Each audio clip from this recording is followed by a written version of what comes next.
नमस्कार, बिहार न्यूज देख रहे हैं आप। दिन भर की खबरों में आपका स्वागत है। मैं हूं श्रुति चौबे आपके साथ। आज दिन है मंगलवार और तारीख 17 मार्च। आइए नजर डालते हैं बिहार की आज की मुख्य खबरों पर। भागलपुर दौरे पर नीतीश कुमार, आरओबी निर्माण कार्य का किया निरीक्षण। समृद्धि यात्रा के चौथे चरण में मुख्यमंत्री नीतीश कुमार आज भागलपुर पहुंचे और भागलपुर बौंसी रेलवे लाइन पर बन रहे आरओबी का औचक निरीक्षण किया। उन्होंने अधिकारियों को निर्माण कार्य में तेजी लाने का निर्देश दिया और प्रगति की जानकारी दी। इसके बाद वे बेजौनी पंचायत पहुंचे, जहां योजनाओं की समीक्षा के साथ लोगों से संवाद कर समस्याएं सुनी। जेडीयू नेता संजय झा का बयान, सभी सीटों पर जीत का दावा। जेडीयू के राष्ट्रीय कार्यकारी अध्यक्ष संजय झा ने कहा कि एनडीए शुरू से ही सभी 5 सीटें पर बड़े अंतर के साथ जीत का दावा कर रहा था। उन्होंने कहा कि नंबर के हिसाब से एनडीए को कोई दिक्कत नहीं थी और नतीजे भी उनके पक्ष में आएंगे। संजय झा ने विपक्ष पर निशाना साधते हुए कहा कि उनके विधायक खुद नहीं आए, उन्हें अपनी पार्टी से जवाब देना चाहिए। आप लोग शुरू से बोल रहे थे कि जो समर्थन था कि 5 सीट आराम से और बड़े मार्जिन से जो उम्मीदवार हैं वो जीतेंगे, और आप सब जानते हैं कि जो नंबर का खेल है तो उसमें कोई बहुत दिक्कत तो थी नहीं एनडीए को, और वही रिजल्ट भी हुआ। और बिहार में आगे काम होना है तो बहुत लोग चाहते भी हैं उनके क्षेत्र का काम हो, एरिया का काम। कांग्रेस विधायक मनोज विश्वास का बयान, वोटिंग को लेकर जताई नाराजगी। कांग्रेस विधायक मनोज विश्वास ने कहा कि उम्मीदवार पसंद नहीं होने के कारण उन्होंने वोट नहीं किया। उन्होंने आरोप लगाया कि पार्टी के बड़े नेताओं ने उनकी राय नहीं ली और उनके नेता राजेश राम को भी नजरअंदाज किया गया। मनोज विश्वास ने कहा कि उन्हें कोई खरीद नहीं सकता और वे कार्रवाई के लिए भी तैयार है। देखिए, ऐसा कहीं कोई बात नहीं है, कोई खरीद फरोश नहीं है। हम लोग कोई सामान नहीं है जो कोई खरीद लेगा।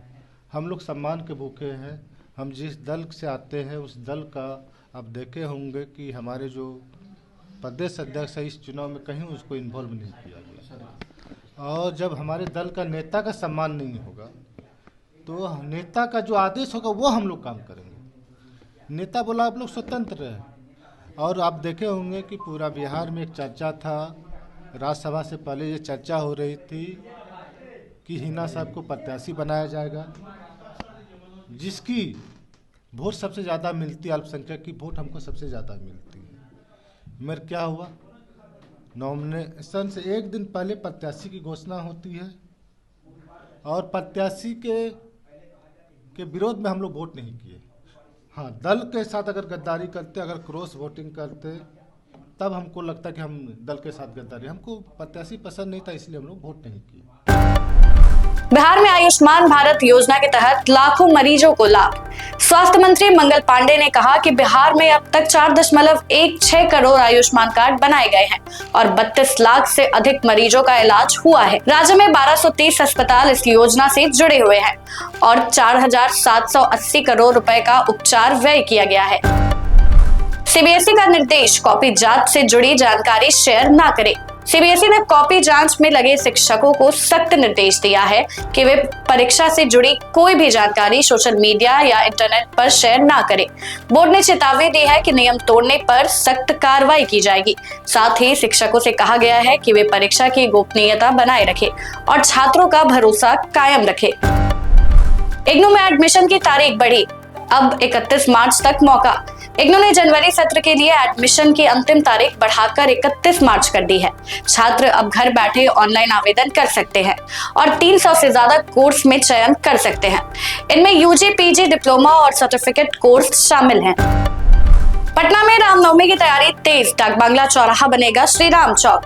रामनवमी के मौके पर पटना में भव्य आयोजन की तैयारी शुरू हो गई है, जहां डाकबांग्ला चौराहा को श्री राम चौक के रूप में सजाया जाएगा। इस दौरान 52 शोभा यात्राएं निकाली जाएंगी और करीब 5 लाख श्रद्धालुओं के शामिल होने की उम्मीद है। पूरे शहर को रामध्वज, तोरण द्वार और रोशनी से सजाया जाएगा। वहीं देश भर के कलाकार भी अपनी प्रस्तुतियां देंगे। बिना ट्रैकिंग डिवाइस के वाहनों पर सख्ती, नहीं मिलेगा परमिट। बिहार ट्रांसपोर्ट डिपार्टमेंट ने निर्देश दिया है कि अब बिना वीएलटीडी और इमरजेंसी बटन वाले वाहनों को रजिस्ट्रेशन, फिटनेस और परमिट नहीं मिलेगा। ये नियम बस, टैक्सी और स्कूल वाहनों पर लागू होगा ताकि यात्रियों की सुरक्षा बढ़ाई जा सके।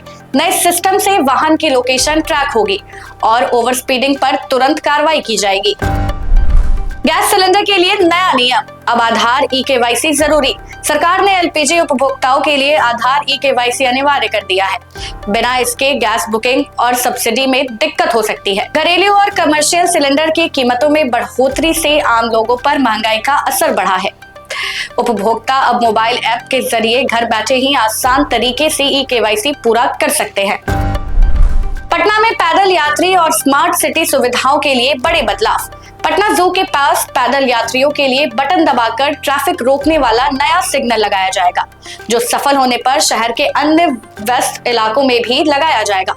नगर निगम ने 1914 करोड़ रुपए का बजट पेश किया, जिसमें स्मार्ट IoT लाइन, GIS आधारित संपत्ति असेसमेंट, नए गार्बेज स्टेशन और 7 प्रवेश द्वार बनाने जैसे विकास कार्य शामिल है।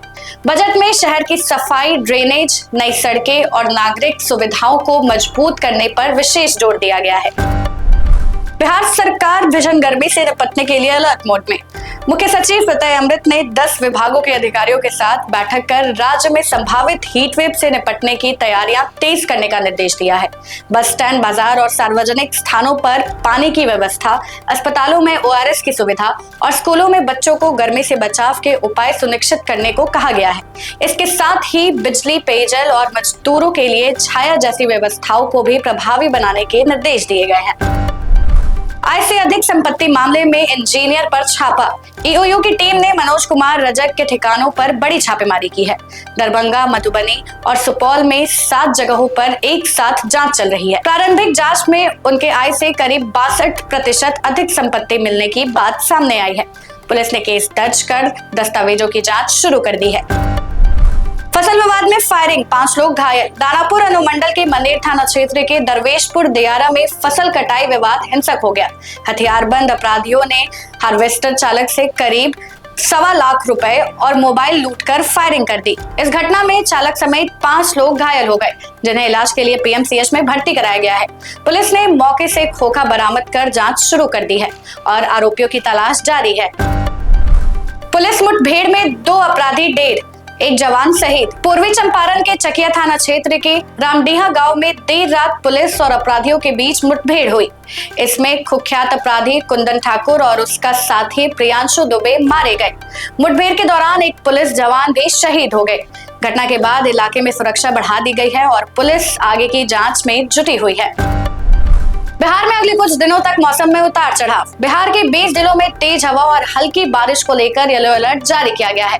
उत्तर और पूर्वी जिलों में इसका असर ज्यादा देखने को मिलेगा।